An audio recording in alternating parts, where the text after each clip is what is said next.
Welcome to Parukkaiagarathi channel. இன்றைக்கி நம்ம பார்க்க போகிறது பிரெட் ரெசிபிஸ்.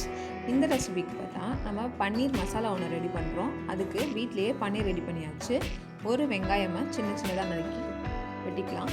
கூடவே ஒரு தக்காளி, குடமிளகாய் 1,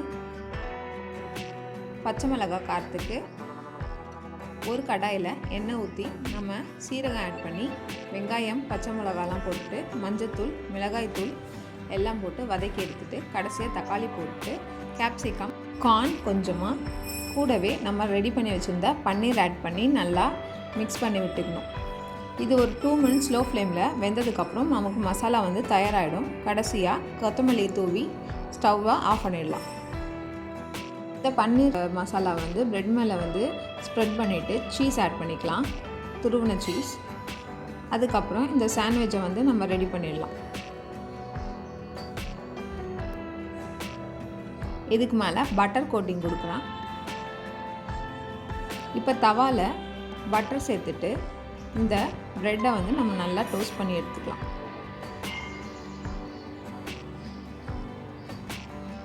நல்லா சீஸி பன்னீர் ப்ரெட் தயாராகிடுச்சு.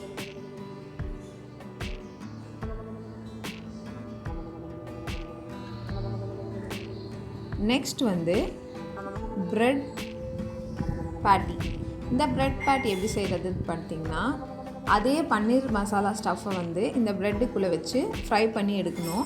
இது எப்படி கட் பண்ணுறதுன்னு பார்த்தீங்கன்னா, ஒரு ப்ரெட்டை இந்த மாதிரி ஒரு ரவுண்டான மூடி வச்சு கட் பண்ணிக்கலாம். இந்த ஷேப் வர்றதுக்கு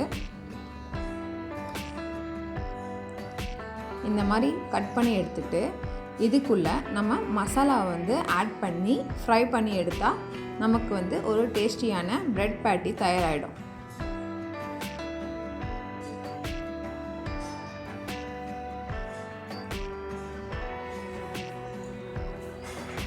நம்ம கட் பண்ணி எடுத்தாச்சு.